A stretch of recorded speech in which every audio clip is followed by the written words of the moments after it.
नमस्कार मित्रांनो, मी जी.बी. सोनवणे, शिल्पनिदेशक स्विंग टेक्नॉलॉजी, ठाणे जिल्ह्यातील अंबरनाथ तालुक्यातील वीर हुतात्मा हिराजी गोमाजी पाटील शासकीय औद्योगिक प्रशिक्षण संस्था अंबरनाथ, जिल्हा ठाणे येथील स्विंग टेक्नॉलॉजी या व्यवसायातील प्रशिक्षणार्थ्यांना प्रशिक्षण देत असून आज मी आपणास शिमचे प्रकारबद्दल माहिती सांगणार आहे. दोन कपडे एकमेकांवरती ठेवून सरळ बाजूवरती दुसऱ्या कपड्याची सरळ बाजू ठेवून प्रेशर फूट वरती करून सुरुवातीला रिवर्स घेऊन डबल शिलाई मारली जाते, जेणेकरून शिलाई उसवली जात नाही.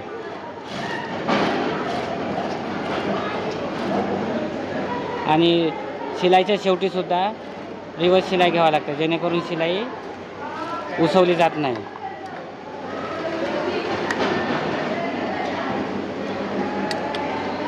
अशा प्रकारे सिंपल सीम्स तयार झालेले आहे.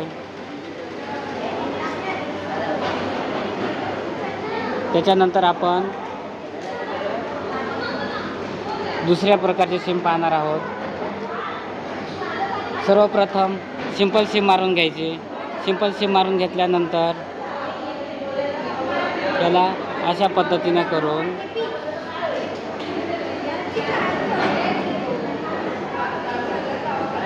शिलाई, ज्यांच्याकडे ओव्हरलॉकची मशीन नाही आहे त्यांच्यासाठी ही शिलाई महत्त्वाची आहे.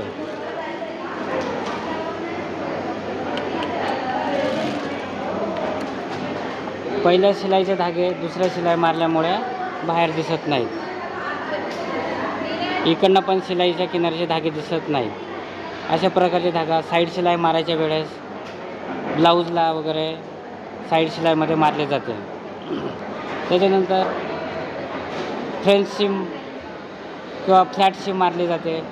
अशा प्रकारे शिलाई मारून प्लेन सीम मारल्याच्यानंतर अशी शिलाई फ्लॅट सीम मारली जाते. याच्याच किनारीला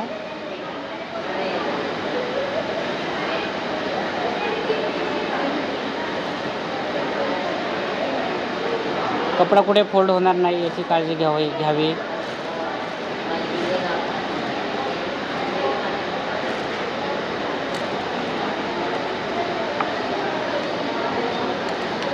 अशा प्रकारे डबल शिलाई झाली.